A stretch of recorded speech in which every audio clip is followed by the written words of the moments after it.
Guys, you're with Mirza, the Failure Show, where we actually tear into entrepreneurs' lives and we find out how they overcame some of the most challenging things that I think we all go through in our journey as entrepreneurs. So, I got Raul Villacis today on the line. Raul is a kick-ass guy that I met at, we actually met at Yannick Silver's underground event. And Raul was just on stage before I got on stage, and it was in the morning, and I think I was one of the first ones on, and Raul really pumped up the crowd and pumped up me. So thank you, Raul, for that pumping up experience before I got on stage, because it helped me crush the whole speech. So Awesome. thank you again. Yeah, we connected at Yannick's event, and then we chatted over the phone. We became Facebook friends, and we had a lot of similarities in common. And I throw masterminds and events all the time, so I asked Raul to try to speak at one of ours, and he did the same. He's thrown a big event in New York City in June, and he asked me to speak there as well. So really, really cool guy. Has an interesting story. I love to try to connect entrepreneurs and create a conversation and have a dialogue where we can really get some value and inspiration out of their life stories, because I think it's not just one business or one experience or something that really makes an entrepreneur go, yeah, I'm going to chase my dreams even harder now. It's really a collective bunch of experiences. So, Raul, thank you so much for being here. Let me just tell you guys a little bit about Raul really quick. Raul's he's an entrepreneur, he's an author, he's a speaker, and he's the creator of the Next Level Experience. Thanks, So brother. Thanks, man. It's a pleasure being here, man. I was so excited when you told me, like, I want you to do an interview with me. I said, absolutely, man. I'll drop anything, man, because I know that you're the guy. You're the man. thanks, man. So let me see if I got it right. Learn it, love it, live Learn it. it, live it, experience it. Learn it, live it, experience it. Okay, I That's got it. right, I man. love That's it. the tagline. That's the tagline, man. We learn all these things and sometimes we don't live it. So once I got that little distinction that once I learn it, I have to live it. Once I live it, just enjoy the experience. That's all. That's what life is about, an experience. I totally agree, and I think the living is what differentiates a lot of entrepreneurs from wantrepreneurs. That's right. That's right. So Raul, tell us a little bit about yourself, where you are now. So what are you up to now? What companies are you running? What's the mission? What are you up to in the world? Man, I feel so blessed, man. I get up every single morning and I just pinch myself because I'm being blessed to be around some of the most successful entrepreneurs. This year I'm gonna be married 15 years with the same Wow, woman. 15 years, and you have two kids too, right? I have two kids, they're 7 and 8, so I wake up in the mornings. I'm so blessed that to have the time to spend with them, to be with my wife, and do what I love doing. And in the process, being able to meet so many cool entrepreneurs. I was just with Richard Branson last month. I met Steve Forbes. We did a book together. I wrote a chapter in his book. It just so many entrepreneurs that I've been able to meet, like like people like you who really inspire me to go to the next level. So I asked myself, what do I do if I have such a huge network of successful people? I said the logical thing to do is to create a mastermind of like-minded people who want to go to the next level. So I'm part of maybe 3 or 4 masterminds myself. So I found myself going to this mastermind about personal development, Tony Robbins. Then I went to a mastermind about internet marketing, Yannick Silver. Then I went to a mastermind about how to create, profitable business, Joe Polish. And I went to a retreat in India, how to get my spiritual, part of myself together.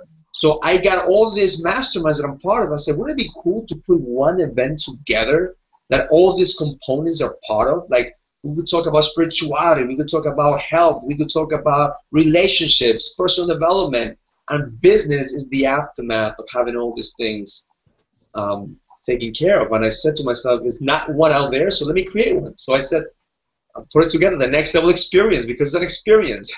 That's awesome, man. I love it.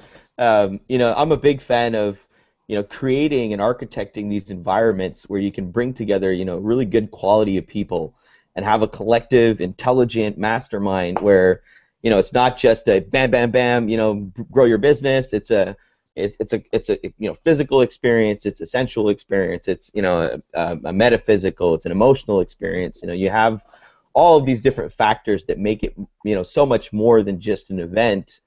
And I love that. I absolutely love the whole experience factor that you're putting together. So you're basically making your own cocktail of some of the coolest shit that a lot of really cool entrepreneurs are doing. You know what? I decided, like, I'm going to stop paying for events. I'm going to create an event that I will actually pay to be there. So, like, I am so excited to actually participate in my event because it's something that is not out there. It's cool. So before we get started, I know I'm speaking at the event as well. Why don't you tell us, maybe some of the audience that may be in New York City or maybe around can attend the event, why don't you tell us quickly, like in 2 minutes, tell us a little bit about the event, where is it being held, what's the dates, and how can people find it? So here's the cool part, it's an invitation-only event. So because it's an invitation-only event, we have to have an interview over the phone. Like, I have to really know who's going. I have to make sure that the people who are in the room are qualified, because it's not like every other event that you could just buy the ticket and attend.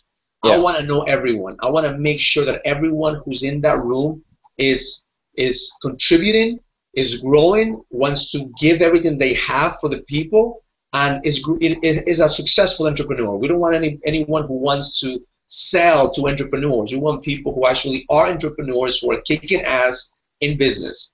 So with that said, it's a small gathering. It's only about 80 people. My first event was 35. The second event we had 75. And I said, that's the max. I could handle 80 people in the room. We'll go really intimate. We'll get to know each other. We'll make some great contacts, and we'll go really deep on what really is going on in our businesses. So the event is going to be in June 22nd to the 24th. It's going to be in New York City. Right now, we're pushing already. We probably have about 60% of the attendees already, committed.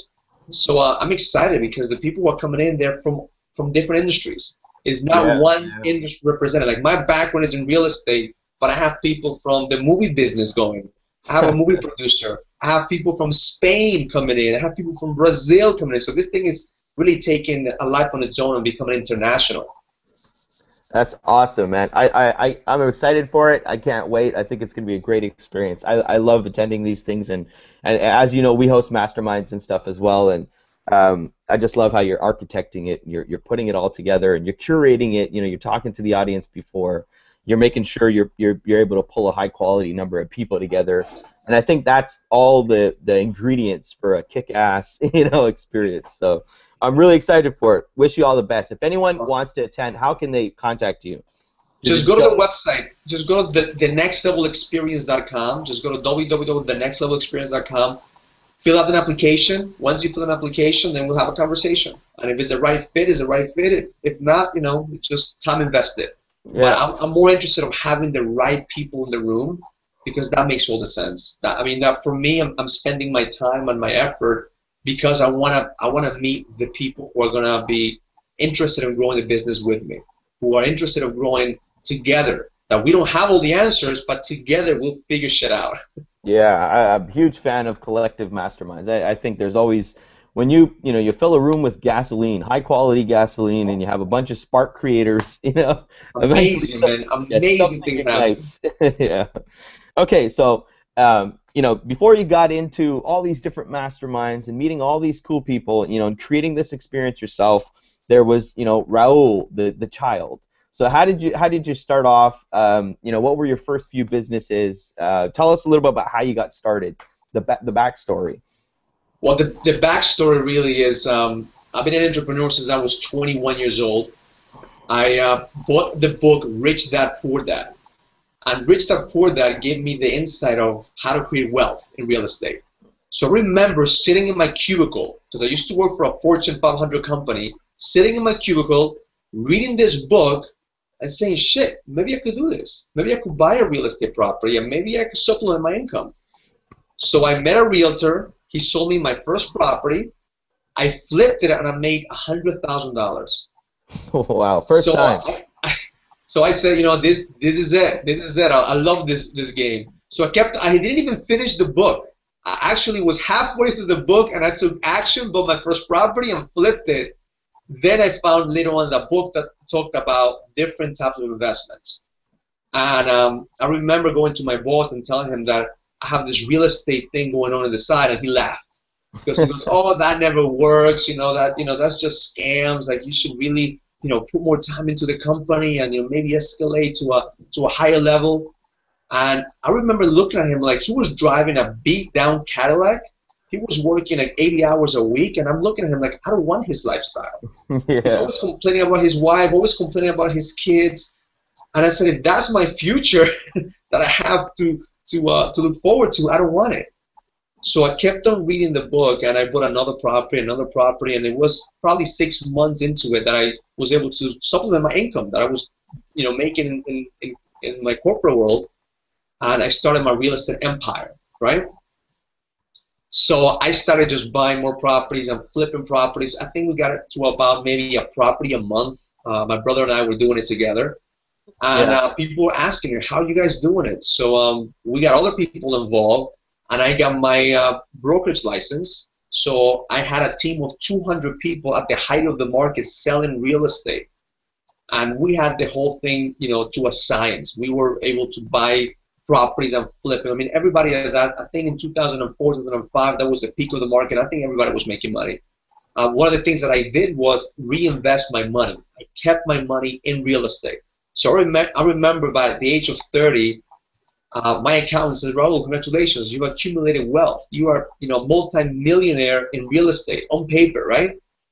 So I felt proud. I'm like, yeah, I did it. I put my vision out there before 30. I don't have to work. I could just live on the rentals. I have all this rental income coming in. So it wasn't until a year later when the market hit and it crashed. Yeah, 2006, I Uh, think it was. that man, that was what created a huge shift in my life because I didn't have the the capacity then to learn any other way. Like it had to happen to me that way, otherwise I would have never learned the lessons. Some of the lessons that I learned is one is make sure that you don't think that the money that's coming in is gonna last forever. Because Yeah. money is not gonna last forever. If you're making money right now in one way, the market shifts so fast that you need to be prepared of the shifts. You need to look towards the future to see what's going to happen. So the mistakes that I did was thinking that the recession was only going to be temporary. I remember saying to my people, oh, it's only going to be 6 months, like tops a year. I'm going Yeah. to be back on track, selling properties like crazy. So I had all this equity built up, and I took money from my properties that were making me money to put it towards the properties that were not making me money. And that's what created a huge burden on me because I couldn't keep up. I couldn't continue to borrow against the properties that I had equity to pay for the properties that were not making any money just because of ego. Because I wanted to be the guy who owned the building. Yeah. Yeah. I bought this building. I know it's not worth what I paid for, but I want it. Like it's my building, right?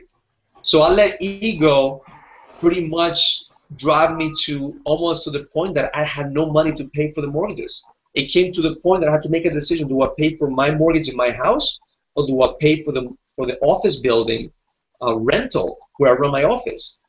So I remember having this conversation with my wife, and I said, babe, if we lose it all, if we don't have this big house, if we don't have the cars, and you don't have this lifestyle, where are we? Like where, you and I, where are we together?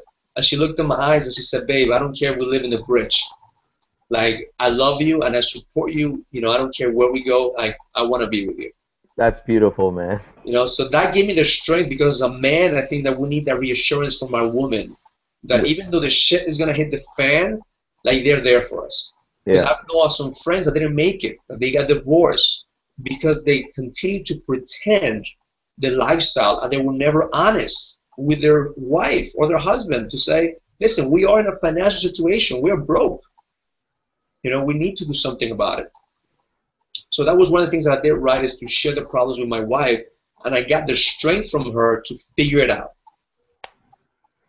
That's awesome, man. So, the couple of takeaways that I got from this was, you definitely have to make sure that the money, you manage it well. You're reinvesting the money, you're diversifying, because you put all your eggs in one basket, and a lot of entrepreneurs do this. We put all our eggs in one basket, and as soon as that basket gets damaged, we're not even back to square one. We're actually in the minus, you know, and we got to start digging ourselves out of holes and things like that. So yeah, so I completely agree with that. And I made some mistakes. I actually read Rich Dad Poor Dad many times too when I was younger, and I made a lot of financial mistakes as well, and from investments to you know, buying liabilities as opposed to assets, or and then buying, you know, income taking assets as opposed to income producing assets that would put cash flow in my pocket. And so I went through a long learning curve there too. And then so I got and you're really blessed. I mean, you have a really great relationship with your wife, and I'm a big believer in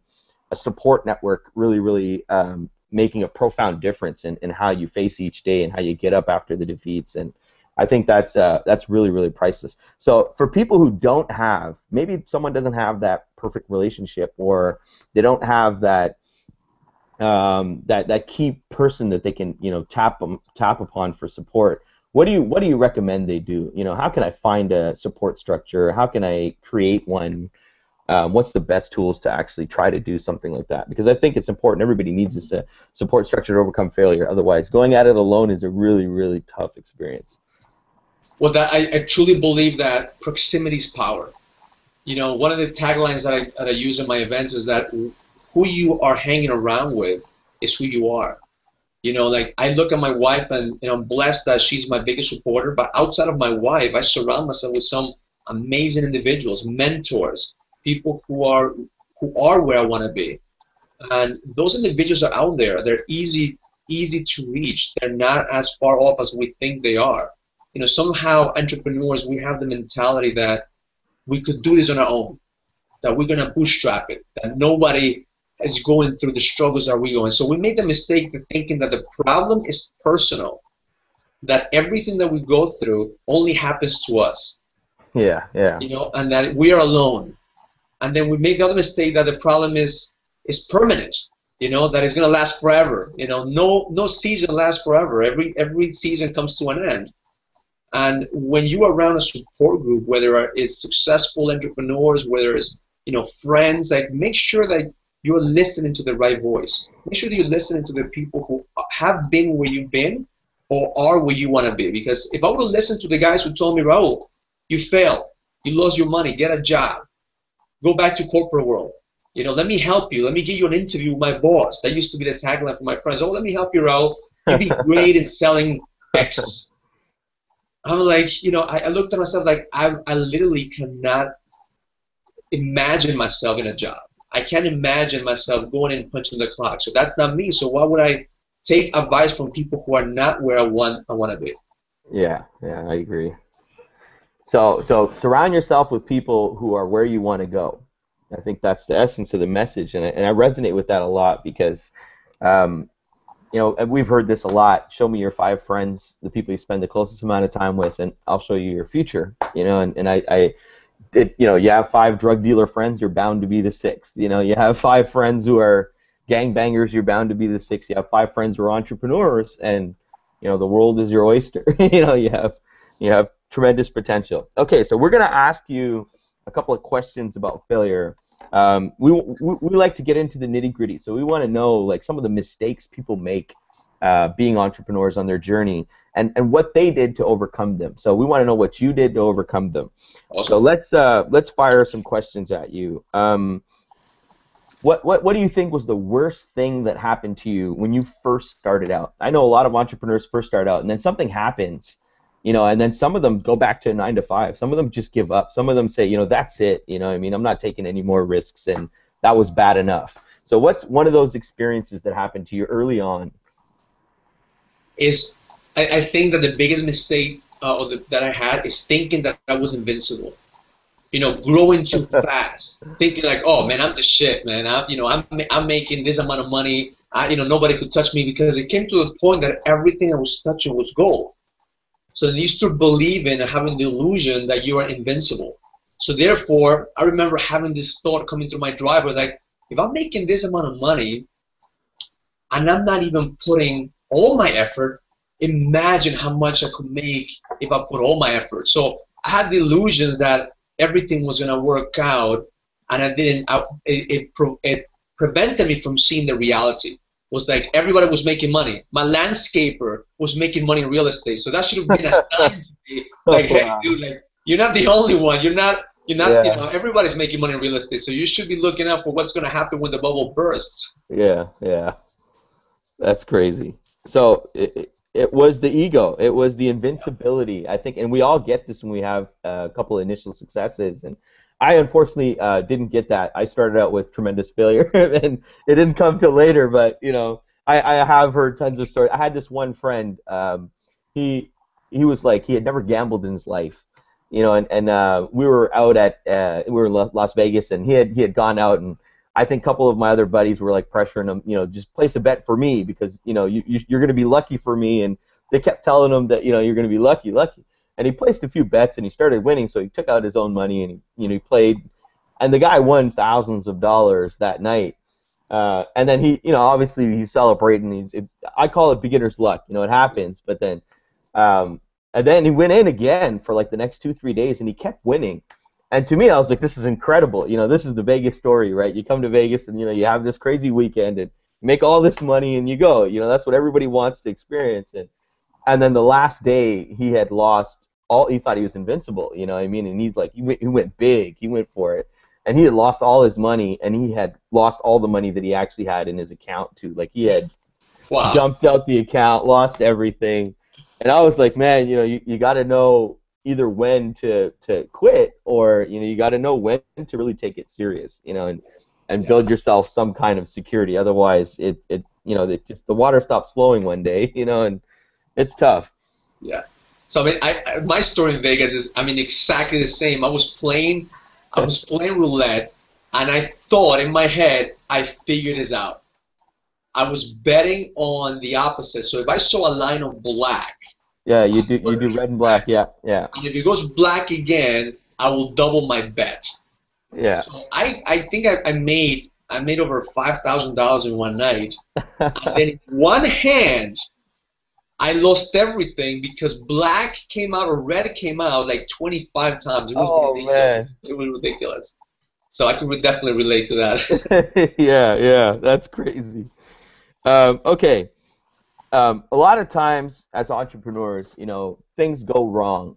And I know when in my own career, when things went wrong, the first time I borrowed money, it was like 50 grand. I borrowed it from friends and family, and things went wrong, and I didn't take responsibility for them, as much as I should have. And that was a great learning experience. So have things gone wrong in your life? And do you feel there were times you didn't take responsibility right away?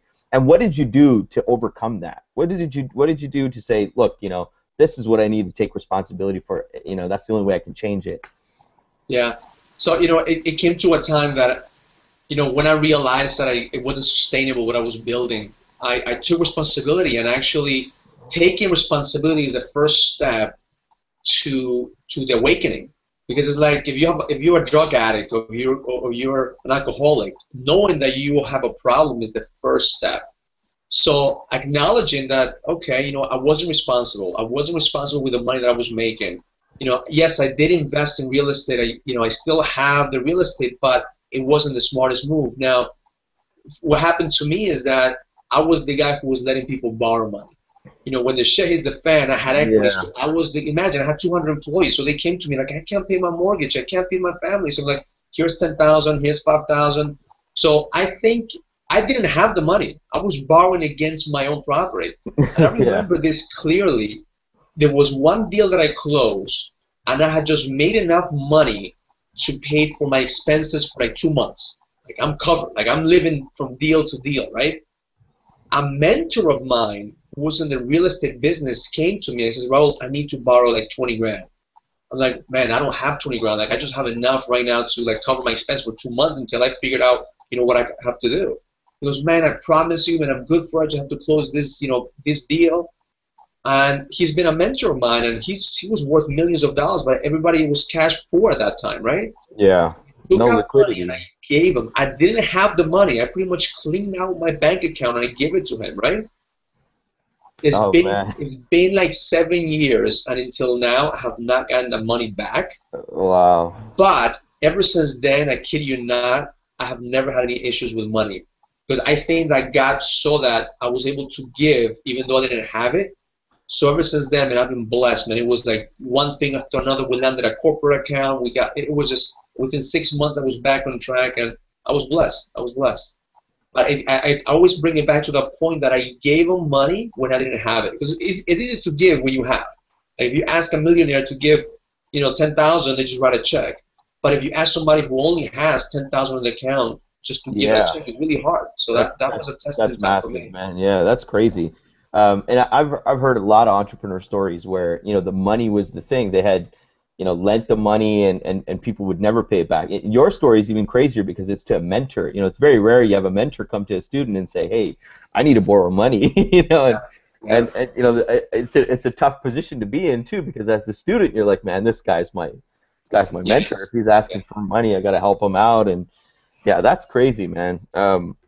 That's unfortunate, but like you said, you've never had problems with money again. And I relate to that a lot. I had piss poured away like $1 million, and on all these liabilities, and it taught me really like I call it my multi-million-dollar degree, because that's what gave me a financial education. It wasn't the stuff that I learned in school, and it wasn't anything that I learned in some of the initial businesses. It was literally like once you have it and you lose it, that's when you realize that how do I manage this properly? That's when you get intelligent, and I think those lessons are priceless. You don't find that every book tells you about having it and losing it, but until you experience it, none of it really makes a lot of sense.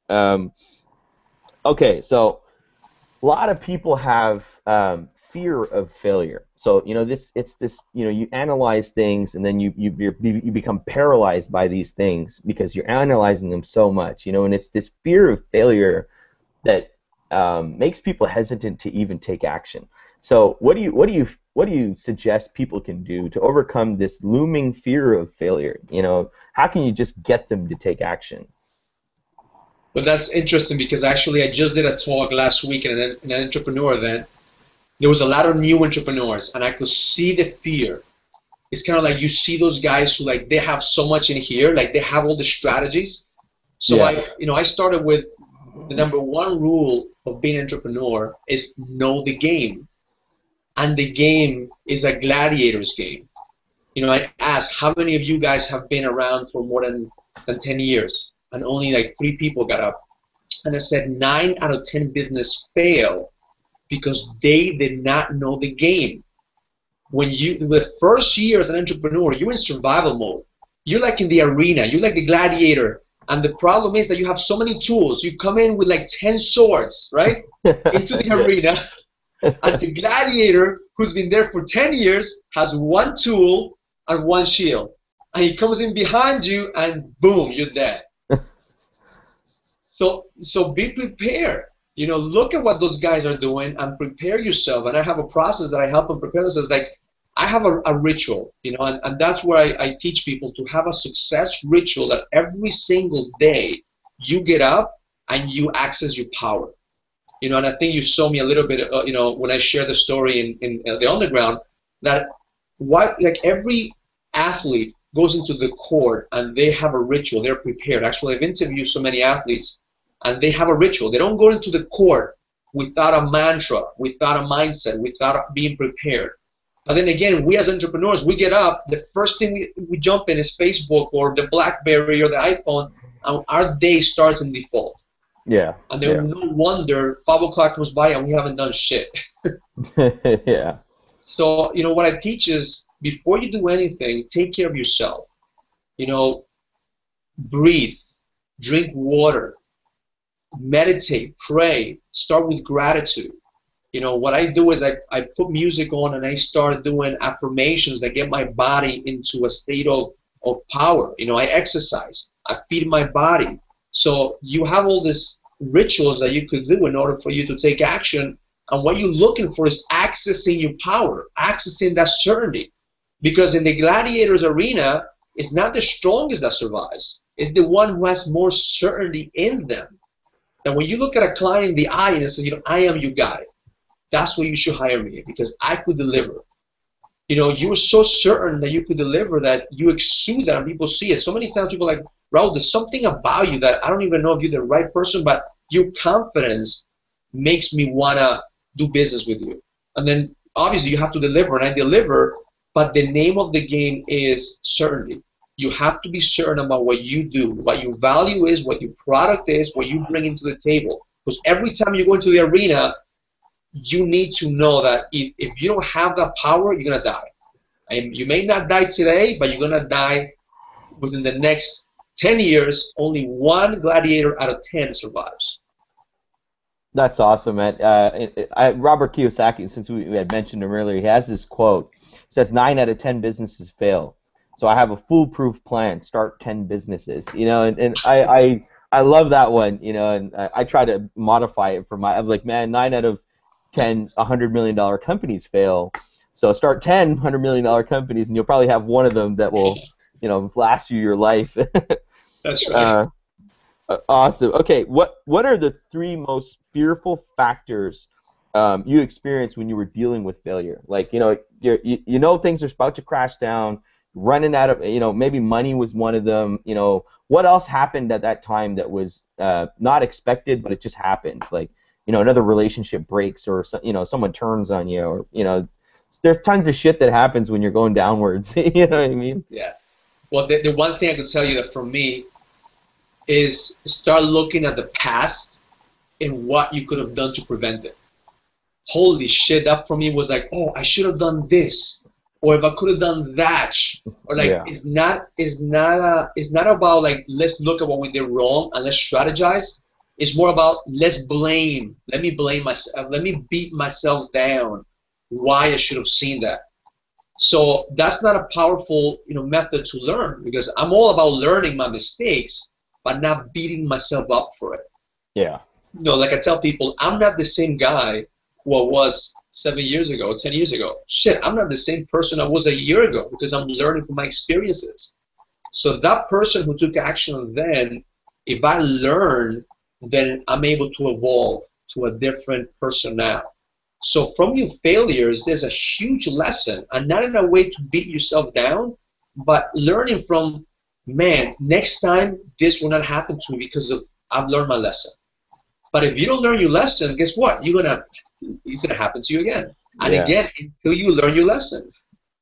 Yeah, God tends to throw problems in our life, and they don't disappear until we learn the wisdom we're meant to learn from them. You know, and so I mean, learn it fast. I guess that's the best advice for everybody, right? It's try to get to the heart of the wisdom right away, and remove that problem from your life entirely.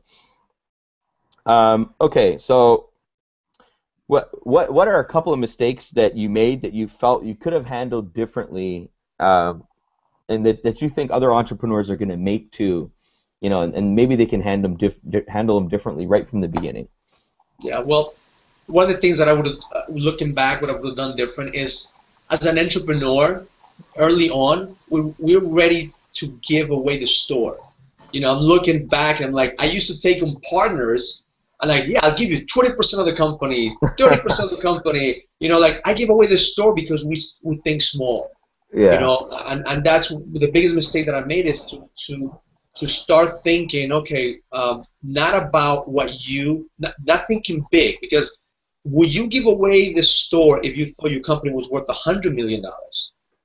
You know, when you think your company is only worth $1 million, okay, let me pay this guy 20% because he won't work for me unless I give him a percentage of the company. Yeah. So most of us, because we just want people to believe in us, we're willing to give away the company, because we're not looking for people just to work for us. We're looking for people to believe in us. You know, and I look back when we used to look for partners, it was more of the certainty that I needed from them to believe in me so I could take action.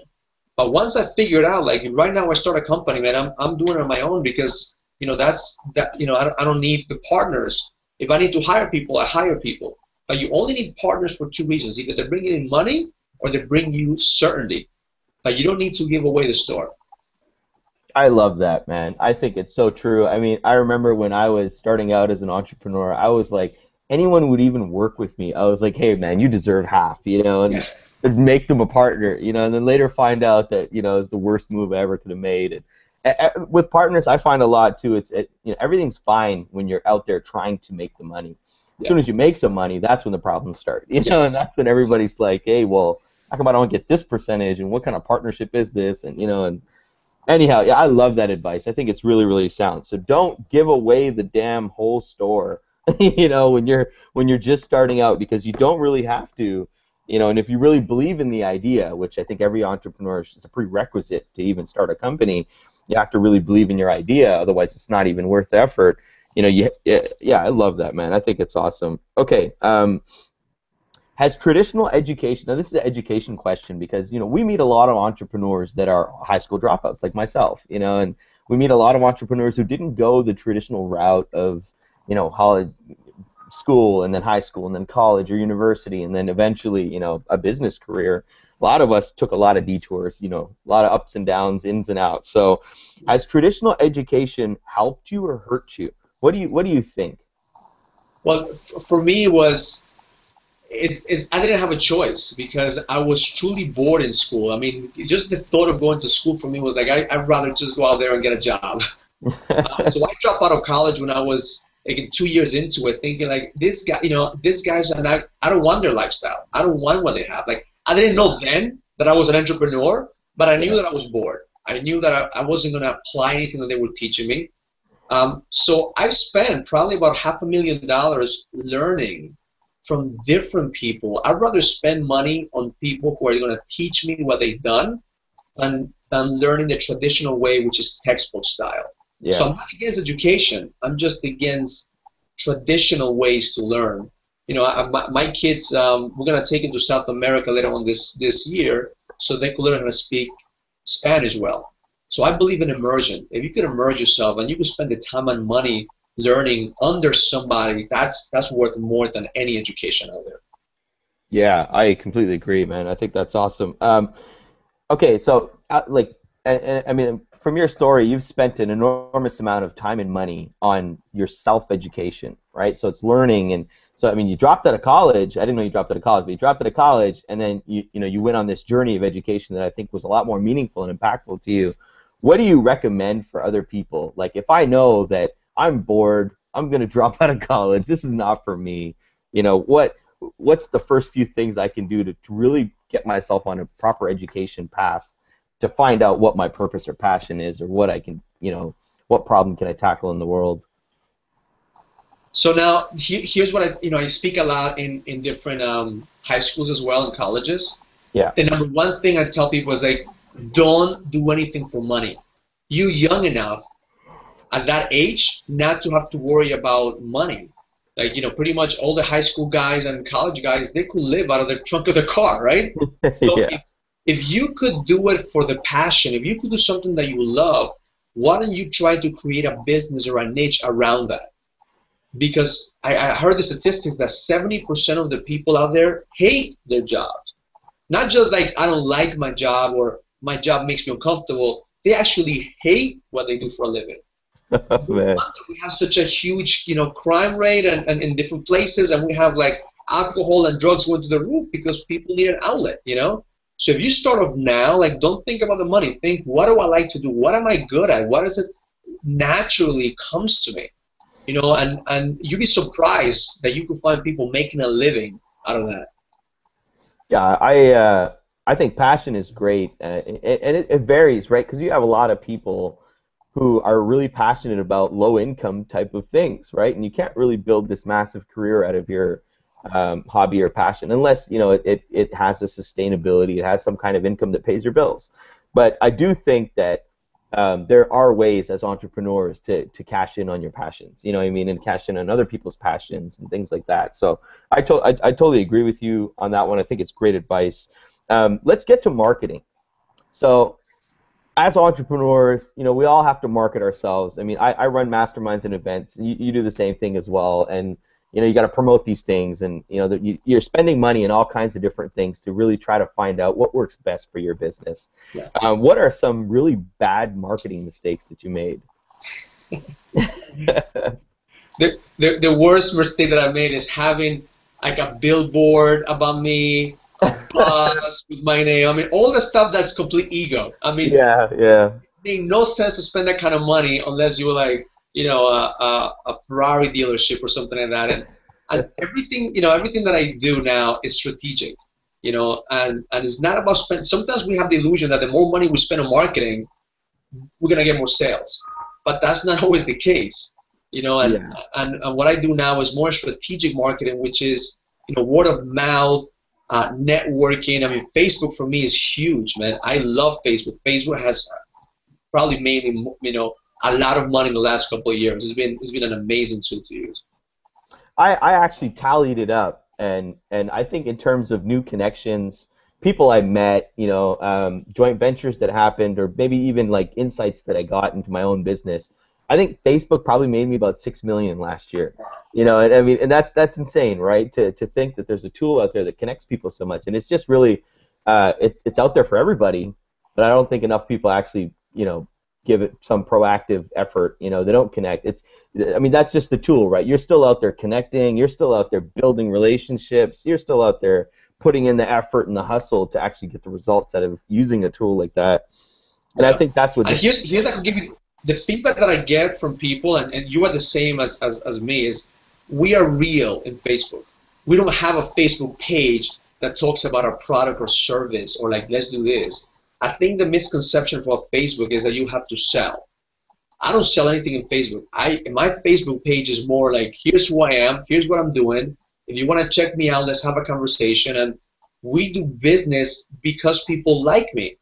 And people in Facebook, they have this pretend profile of who they have to be.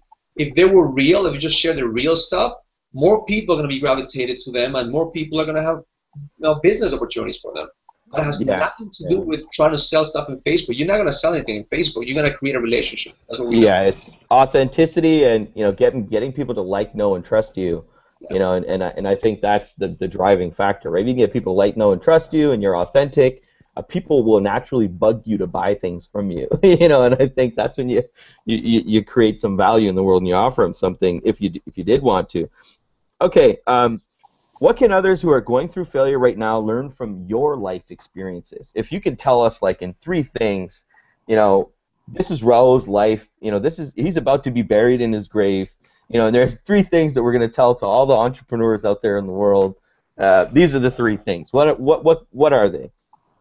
Well, 3 things. Know that if I'm dying, that means that I ran out of time, and time is the most valuable commodity that we have. And don't wait until you make the $1 million to be happy. Don't wait until you have the big company to be happy. My motto is, success without fulfillment is ultimate failure. One of my mentors told me that, is that if I'm not enjoying every single day of my life, I'm not succeeding. So number 1 is do something every day that makes you fulfilled. Number 2 is surround yourself with people that are going to help you, or you're going to help them. There's so many people out there that are neutral, that are just drag you down. You want to be the one who's either helping them, or you want to be helped. So surround yourself with people who are like-minded. And number 3 is nobody's going to do it for you.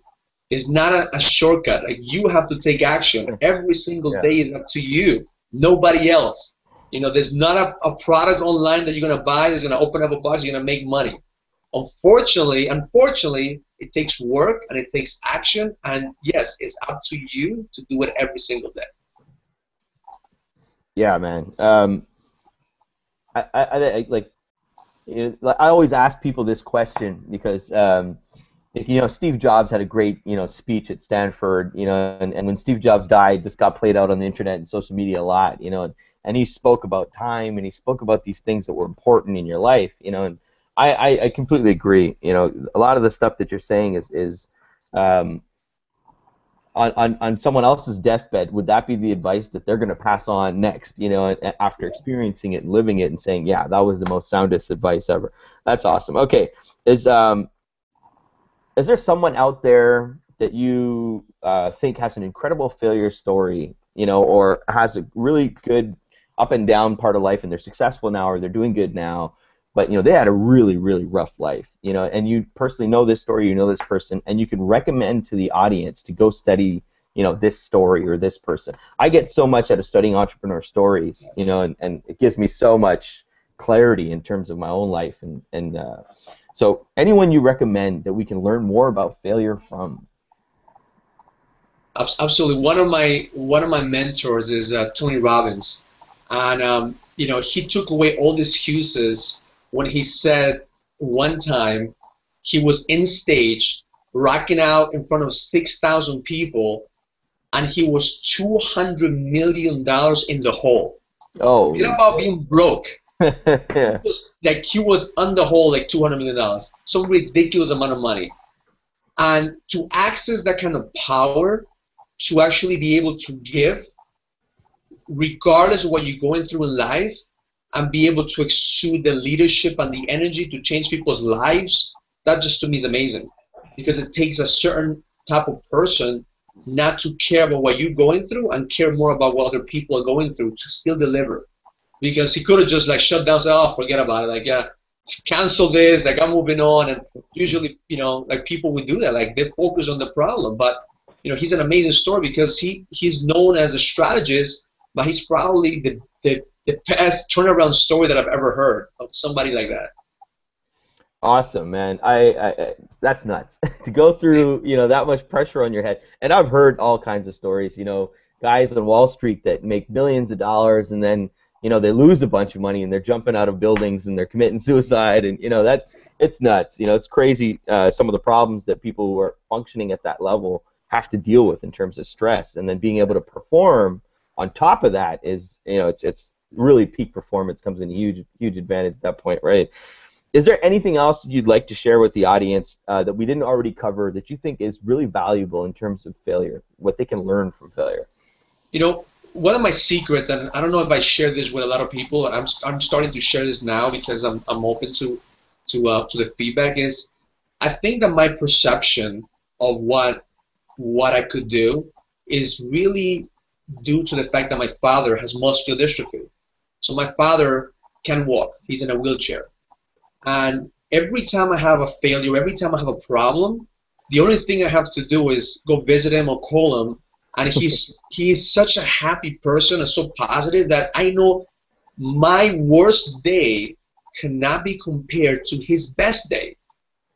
So when you have that perception, like somebody out there has it a lot worse than you, no matter what you do, there's somebody out there who has a lot worse than you, whatever you're going through. So that for me has always, I draw my strength knowing that, shit, like, doesn't matter if this thing is not working. Like, my dad, like, is out there living, and he's happy, and I have no excuse why not to do what I do. So if you're blessed enough not to have that situation in your family, I encourage you to visit a home or visit somebody who has that situation and start a relationship with them so you could see that, it doesn't matter what you're going through, somebody else always has it worse. Yeah, I'm close to my parents too. You know what I mean? Like my mom's sick; she's got a bad back and stuff. And when I get to spend that time with them, it's not only just like helps put things into perspective, but man, it's like sucking renewable energy into your body. That makes you feel so much better. It's just I call it my 10x talk. Every time I go to my parents or I sit down with my mom, and she's like my life coach unofficially, right? And then Yeah. I have like this 10x talk where at the end of the talk I feel 10 times better. And I think you're right. Everybody should have, at least a couple of people that they should go to and have these 10x talks with, because that gets you through so much of the stuff that you think you're going through is probably insignificant, in comparison to what a lot of Yes. other people are going through. Awesome, Raul. Thank you so much for doing this. The Failure Show is anyone who wants to check it out, you can go to thefailureshow.com. All these episodes will be on there. It's not on there yet, but it'll be on there soon. And I wish you guys to continue watching some of these failure stories and learning from people like Raul. So, Raul, they can find you at thenextlevelexperience.com. Raul is putting on a kick-ass event. If you guys can be there, NYC, June 22nd to 24th, be there. I'm going to be there too, and I'd love to see you all there. Raul, thank you so much for doing the show. Any last words for our audience? One thing I could say is that you are more powerful than you think. And sometimes we in our mind we just have so much going on as entrepreneurs that one of the advice I could give you is just take a deep breath and be centered and know that you're way more powerful than you could ever think of. and just have fun. This is a journey. This whole life thing is an experience. We just happen to be entrepreneurs experiencing life fullest to the fullest. So learn it, live it, experience it, and love life. That's awesome. Thank you so much, Raul. All right, guys. Mirza signing off, thefailureshow.com. Awesome.